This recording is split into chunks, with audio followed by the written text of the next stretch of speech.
Hi, guys. Hello. What's up? I have a guest, if you couldn't tell. A very special guest. Yes, unless you guys thought my voice went like 10 octaves lower.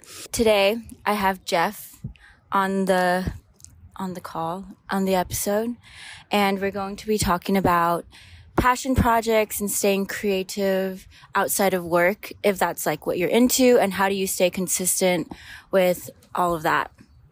Okay, but before we get into that, the tradition, which is high, low, buffalo. We'll do high, low, low, buffalo. Okay. All right, cool. Okay, my high was I went to eat omakase yesterday, and it was my first real omakase. Yeah. But it was like the best dining experience I've ever had. Okay, let me explain. So I lied that it was my birthday. Uh-huh. Did you get like a free cake or something? But it was also the sushi chef's birthday. Oh, wow. Yeah, so he was like, oh my God, it's our birthday. So like throughout the dinner, he gave us sake on the house. 5 shots of sake. Yeah, on the house. Yeah, and then that's awesome. Meal was supposed to be 12 courses for $60, 30 minutes long. Wait, 60 is not bad at all. Yeah. That's amazing. Yeah. And he was bringing out more dishes that we didn't order. So we actually had a 16-course meal for 1 hour for the same price as a 30-minute meal. Wow. Yeah. That's sick. And it was like... He loved y'all. Yeah, he was so sweet, and like it was such a good time. I've like never had a dining experience like that. And then we were also joking because the place is called Sushi by Bo, and it's El Chapo. If you guys ever want to like check out the place, you should ask for him. He's the best. And Sushi by Bo. So my last name is Bo. Yeah. And I was telling them, like, guys, like, my last name is also Bo. I was saying how, like, cool their, like, stickers and their merch are. Yeah. And I was like, oh, the stickers are cool, because he had it, like, stuck on his, like, clothes or something. And then he thought I was talking about the hat. So then he ended up giving me a hat for free. You own the restaurant now. Yeah, no, but wait, I need to show... You have it on you? I was going to show you it, but it's on my phone, and I just realized I'm holding it. But it's like Sushi by Bo, and on the back it says, no Bo shit. Isn't that so... It's so good, because it's my last name. Also, I thought your last name was Honora. No, that's my middle name. Oh, I should not say that. I'll bleep that out.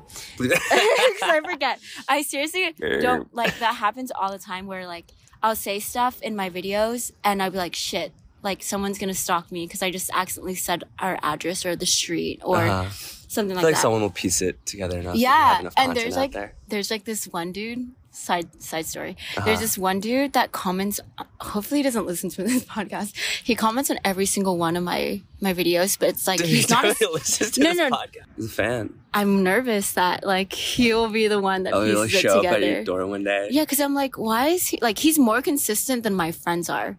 Dang, like a true fan. Yeah, he's like, but like scary. Okay. Anyways, you're high.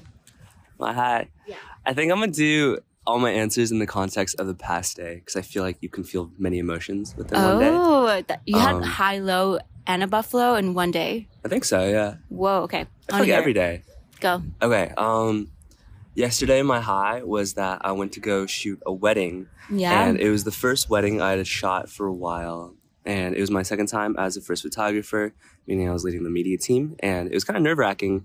But then I've always realized, like, I just need to be super calm and super chill because the bride and groom are freaking nervous as heck. Like, it's their special day. But we went, and their vibe was they were so good together. And they actively looked in love. Like, whenever I told them to look at each other, like, my face melted. I'm like, you guys are so good for each other. Their family is so cute. Yeah. We're so supportive. And I think near the end of the night, I got really close with the maid of honor, who is the bride's sister. And I just took a little breather out because I think photography is really fun, but it can be very socially draining because you have to be always on. So I was just out and I was kind of in my feels. I read one of my friend's newsletters, and she's an incredible writer. And I was just like thinking about stuff. But she came up and we talked for a while. The bride is from Australia, and all her family flew in from Melbourne. Whoa. And her sister was 46, and then she was like, I think you were doing such an incredible job. Like, how old are you? I'm like, I'm 23. And she's like, I'm twice your age, and I wish I was doing what you're doing when I was 23. Whoa. And I was like, whoa, what? Like, I don't know what I'm doing half the time. That's sweet. But it was really sweet to hear, and to also just be in that environment and be part of someone else's life like that. Like, there was so much love in the room. both That's families so true. were so supportive. And I That's thought so it was so true. fun. Like, the 13 hours passed by so quickly. That's so true. I feel like it's super rare to be in that kind of environment where like everyone's just like so positive. Yeah, it's like such concentrated good energy. No, yeah. It was so No, nice. that's so true. Time to change up the mood. No, it's actually like, this one's pretty low. Dang. It's all good. The range of human emotion is very large. This is why this is fun. Like, it's like you just go through it's a roller coaster, this part of the episode. Okay, so context, which is good because you have no context really.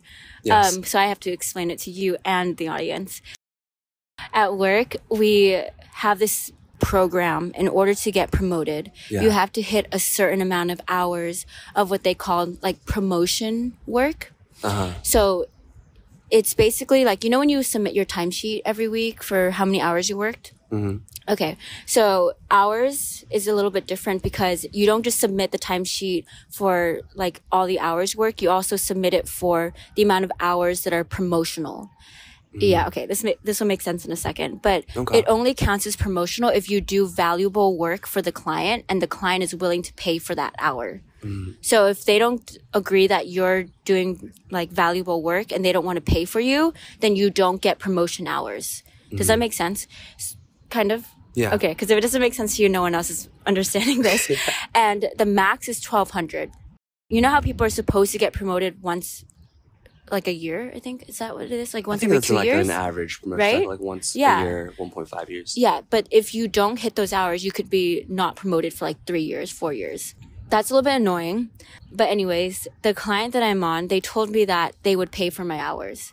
So I've been working for a few weeks now, and I've been thinking, like all of these hours are going towards my promotion. And then last week, I found out that they weren't. So I've been working basically pro bono work. Yeah. This is the second time that this has happened to me. But last time it was worse because it was 4 months of hours. I'm so sorry. 4 months? Yeah. 4 That's months a whole of hours. lifetime. Yeah. Oh my God. So I'm 4 months behind in promoting. And then this time it was 3 weeks, which, I mean, yes, it's shorter, but it's still terrible. It's still time. And then I was so like, valuable. what the hell? Yeah. I was like, again? And that was my low. I'm so sorry. Wow. If you guys can see Jeff's face, it's like speechless. He's like, I don't even know what to say. One of my biggest pet peeves is if someone wastes my time. If someone wastes your time or like doesn't value you. Yeah, I'll get annoyed if it's like a couple hours before once. I would be flabbergasted. I was literally like, what's going on? Thank God my camera was off because my face. Yeah. I was literally like, are you joking? Like, did I hear you correctly? Milo's pretty low too. Oh shit. Well, it didn't happen to me directly. Wait, you laughed at me for having a pretty low, but you also have a low. I think it's just comical. Okay, just go. In 24 hours. Yeah. Damn. Okay. Okay, well, yeah, I guess it's pretty dark, but I think it's always good to talk about and bring light to these things. Yeah, I agree. So I'm from Texas, and... Texas? Yeah. Sorry. I'm from Texas, and I'm in New York now. But a mass shooting occurred yesterday that was probably the closest to my hometown. And it was a place that me and my parents and a lot of my friends would frequent. So it was very much like when it happened on the news. I was in the middle of shooting my wedding, and I needed to kind of like step out because it was last night. And it was a place near our hometown where like a lot of people would go, and very often. Yeah. And I genuinely had to text friends from back home and my parents. I was like, are y'all good? Is everything okay? That's so scary. Some of my best friends like lived like less than a 10-minute drive away. So that's wild. And Dude. like you hear all this stuff on the news and it's so easy to numb yourself to it.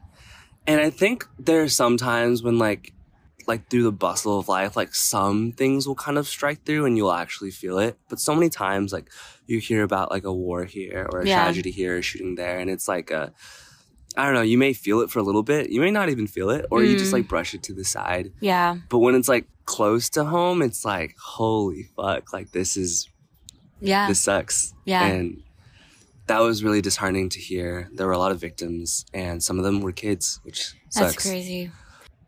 news is such a complicated thing. Yeah. Like, I'm always on one side, like, I need to know what's going on and I want to be informed and I need to be like educated in that way. But then on the other side, I'm like gonna lose my mind if I keep reading this much, because it's like one after another super like upsetting things. And like the nature of it is that most of the time you can't do anything about it. Yeah, that was my low. It's your buffalo. Buffalo. This one's pretty weird. So yesterday I went soul cycling for the first time. Do you know what that is? Yeah, it's really hard. Yeah, it's like this whole thing though. It's like a whole like vibe. I heard that, okay, apparently spin class and soul cycle is not the same. Like soul cycle is the brand of spin class.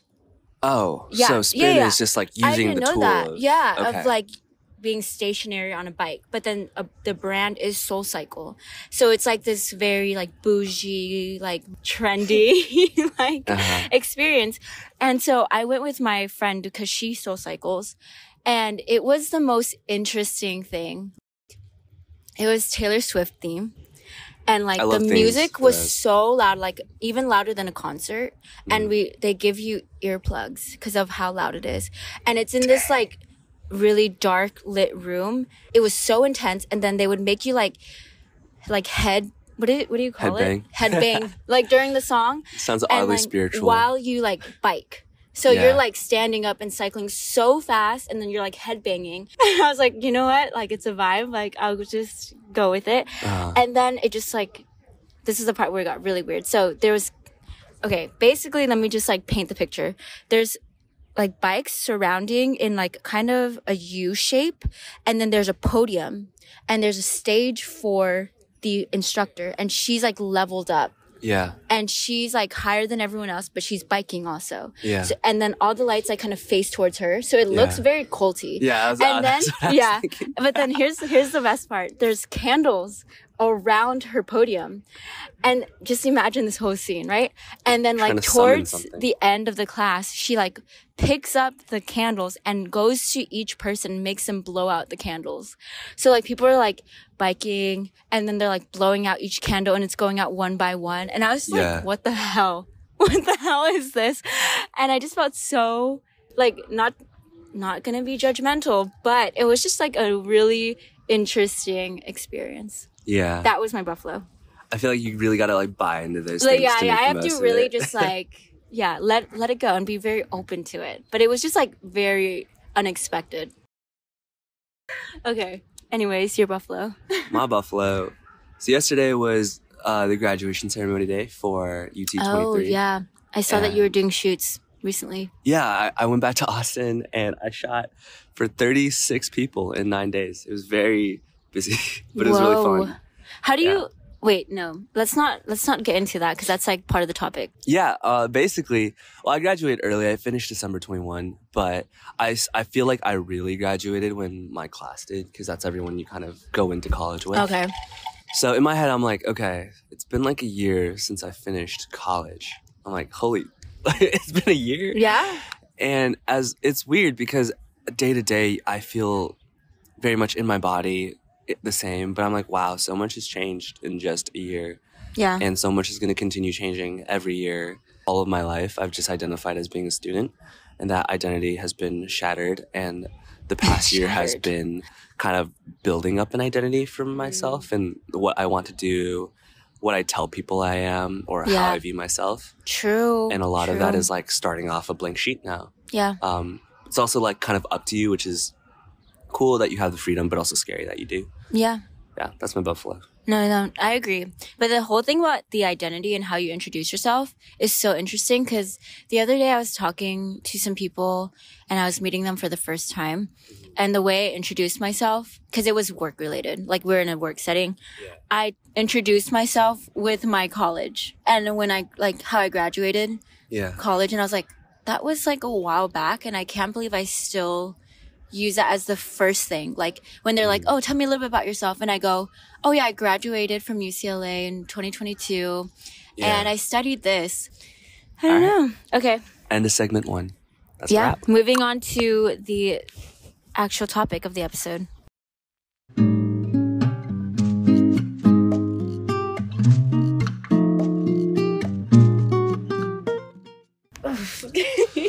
Sometimes I'll burp into the audio, but It's some like people a- might not want to hear that. You know, It's like when you can ASMR cut- Oh, when I burp. gotcha. Or when I like breathe. It's scary. When I breathe, I'm like, and I'm editing it back and I'm like, oh shit, that sounds so terrible. Anyways, honestly, I have no idea where this is going to go. We're just talking generally the idea of passion projects and we'll see like where it goes and then I'll come up with a title. That's usually what happens. All right.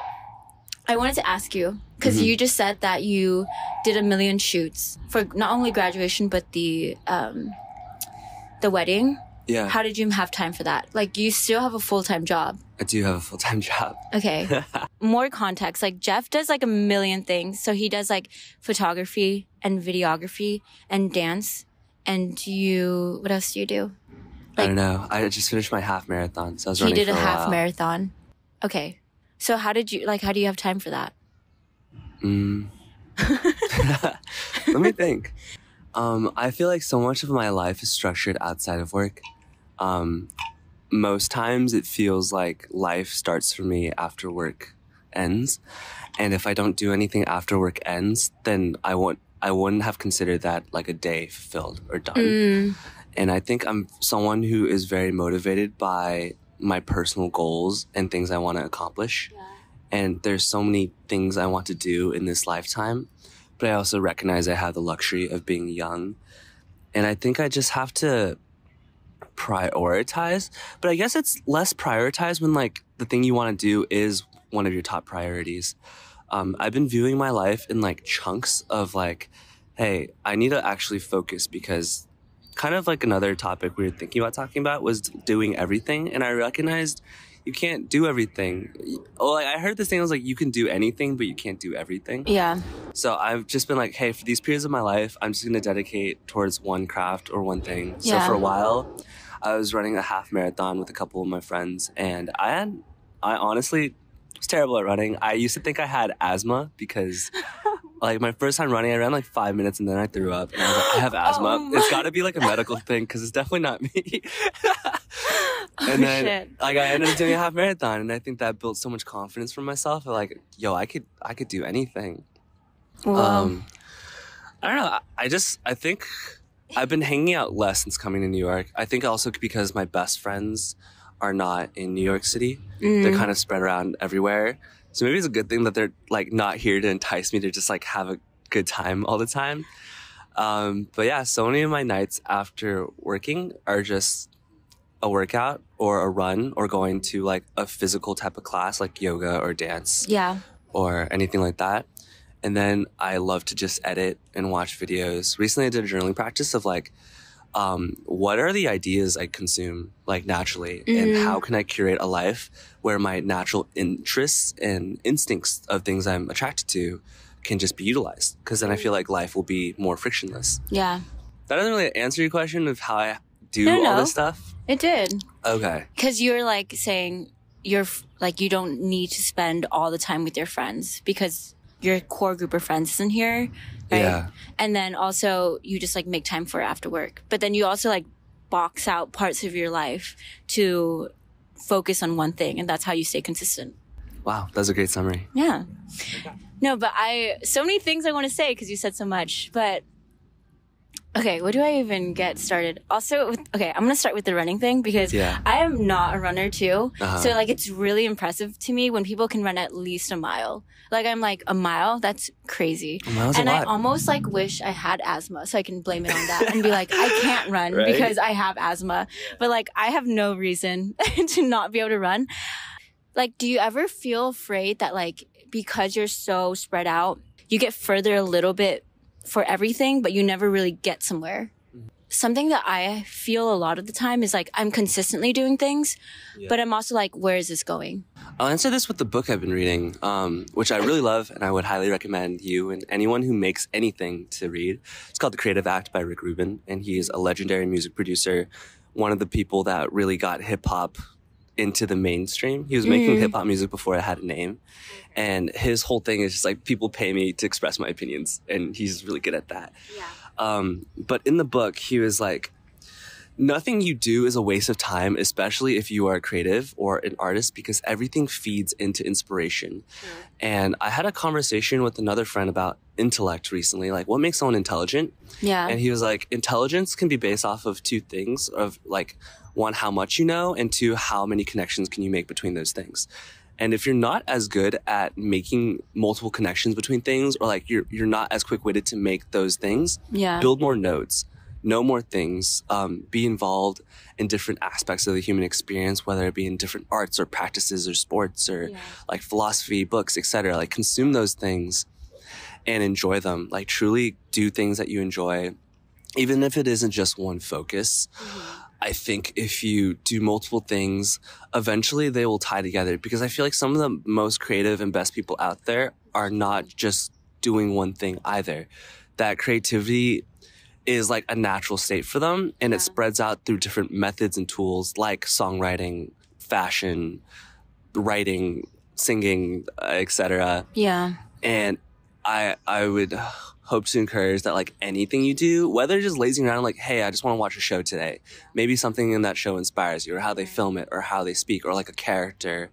I don't think anything necessarily is a waste when you are making something, because it goes into your unconscious, and these ideas you consume will always feed into something greater once you do decide to eventually put time into making something. True. That's honestly so true.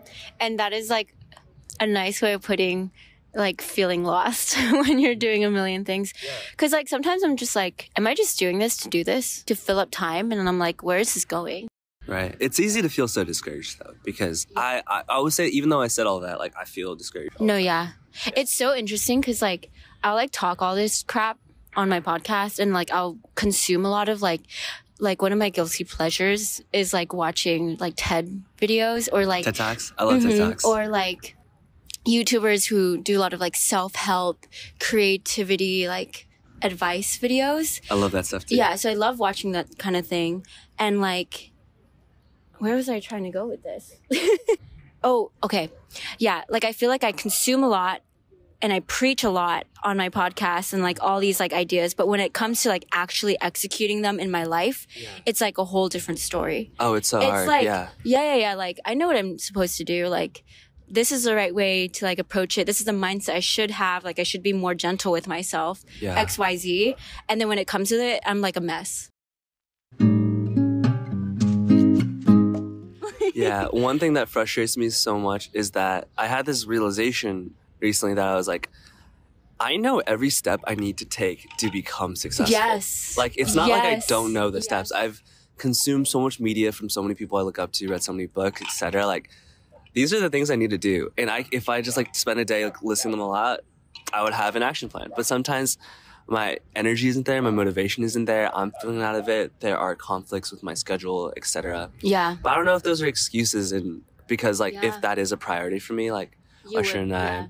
But it's hard because there's more to our lives than just making art. Like we have to enjoy it. We're young. There's work. It sucks. Too many things. Yeah. There's just too many things. Like it's really hard to like stay on track and then see where you're trying to go. Like see the end point when you're in the middle of it. To give you an example, last week I like was doing a lot of projects, and I have been putting a lot of my passion projects to the side, which is making me like low key insane, like a little bit insane. Started like quitting things. Like I was like, I'm going to drop this, I'm going to drop that. And I was like, what the hell is happening? And then I ended up making the decision, because like in the middle of it, I was like so lost. And then I was like, I have to do something about it, because I know in my head that if I have 24 hours in a day, like I can only do so much to fill up those 24 hours, right? So if I say yes to everything, it's not going to happen. I can't sit around and complain about it and be like, okay, I know what to do, but I'm not going to actually do anything about it. So then I actually quit my second job. You have a second job? Oh yeah, I have a second job. Oh, what do you do? I'm a designer for a scuba dive shop in Oh, Hawaii. that's cool. Whoa, what? Yeah, but I quit it. I literally made a 24-hour decision. Yeah. Like to quit the job. I sent the email. And I was like, I'm leaving in 2 weeks, guys. Dang. What are some of the passion projects? Or actually, it's not some. I want to know all of them. What are the passion projects that you've been working on or thinking about? I think we have very similar ones, which is I don't do photography, but I film my YouTube videos. Yeah. And then my podcast. And dance is not something that I have a goal towards. Like, dance is something I solely do as just for fun. And then I also like to do art, which is like painting, charcoal. Do you set deadlines or goals for yourself to accomplish certain projects? Like, for example, like if I hadn't signed up for the half marathon, there's no way I would have ran a half marathon. But there's sometimes things where I set these big things for myself. I'm like, I'm going to figure it out by the time I get there. Do you get there? I usually end up surprising myself and I do get there. Like the next big thing I want to do is to do a photo gallery, like to rent out a space and to do a project. Do you have like a timestamp for that? Well, I'm gonna knock on wood. I'm applying to a photography apprenticeship, and it's a 4-month long program. And by the end of it, we have a gallery exhibition. But that's only if I get in. Wait, So that'd be cool. This like full time, part time? Be a part-time thing. So you would be able to do it outside of work. Yeah. And is it like a set time where you have to like meet and do work? Yeah. But it's like post work hours. Yeah. Jeez. Yeah. No, I think like that's a good way of holding you accountable. Like having like signing up for something. And yeah, then because I'm like, fuck, I have to do it. And I'm like, yeah. cursing my do you have past to pay self. for it? No, it's free, but only if you get in. I have to like do a portfolio When do you review know? and everything. I haven't even applied. Oh, when is the due date? June, end of May, and they release June 5th. I'll set goals. It turns into like a fear thing. Like the only reason why I'll stay. Okay, I actually think nobody talks about this part, but I think there's like some people who get motivated to do passion projects and like stuff that make them uncomfortable that they should do because they fully love it enough and they kind of get in that flow. But there's another part that I think people don't talk about, which is like the dark side of it, where it's like you motivate yourself out of something negative, like fear of like failure, fear of like being nothing. Like that's probably how I stay consistent. And like the goals are always in the back of my head. Like I have to get here and I have to like light that fire under my butt or else like it's not happening. Yeah. Yeah. I mean, that's fair. I feel like it is, a lot of art comes from very dark places. Yeah. And a lot of art comes from mainly strong emotions. And some of the more easily accessible strong emotions are negative ones. Yeah. Which is tough. And I feel like I think the process of creating something is so human. Like you take an experience that you have, you cultivate it, you're vulnerable enough to share it, and you're proud enough to like promote it. It's scary. Yeah. It's the promotion part is scary. Promotion part is very scary. To make it and like keep it inside is like one thing. Yeah. And like that's for me like dance. That's why I just like don't post dance videos and stuff because I'm like it's just for me. Like I don't want it to turn into a thing. Yeah. But then everything else like I put it out there and I'm literally like this is cringy. I'm like posting too much about my crap. Like when I post like about my podcast like every day and I'm like, guys, new episode. I'm like, fuck. No, it's not. Like people are looking at it and they're like, again?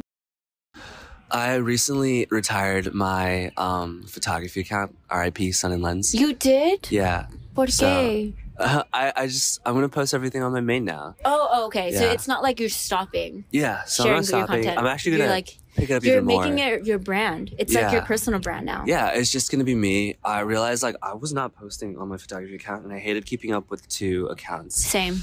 But I also was struck by the fear of like everyone I know follows me on this and like like obviously when I post my face or etc like I'll get like 4 or 5 times more likes or engagement. But I'm like I don't really care about posting my face and it's not like I'm gonna be posting my face a lot in the future. I'm like if I want this to go anywhere I'm gonna need to post consistently. I'm gonna have to annoy people. I'm like I don't really see literally most of the people that follow me I don't see them more than like ever. Honestly, I usually don't see any of them. No, that was like a huge turning point for me. Like when I decided to share it with people I know. I did YouTube for maybe 8 years before I told people about it. Like I did it. Years, I like changed the name of my YouTube channel to something that no one could ever find because I was so embarrassed. But like the moment I started posting and sharing it with people I knew, that was so scary. I do need to head out soon, but we could do like a last question or something. Okay. What would be a good question to end it with? Okay, I got one. What is something that you haven't tried yet that you still want to try? Okay, and then you're gonna have to answer too. Yeah. Okay, I would love to know. learn how to write. Write a book? I don't even know. I just want to Just write write? beautifully because I feel like learning to compose your thoughts in that way is so beautiful. Every time I meet a writer and I read their writing, or even my friends that have newsletters, I sign up for all of them and I read all of them. And I love how people can articulate themselves in that way and can make you feel and move in different ways.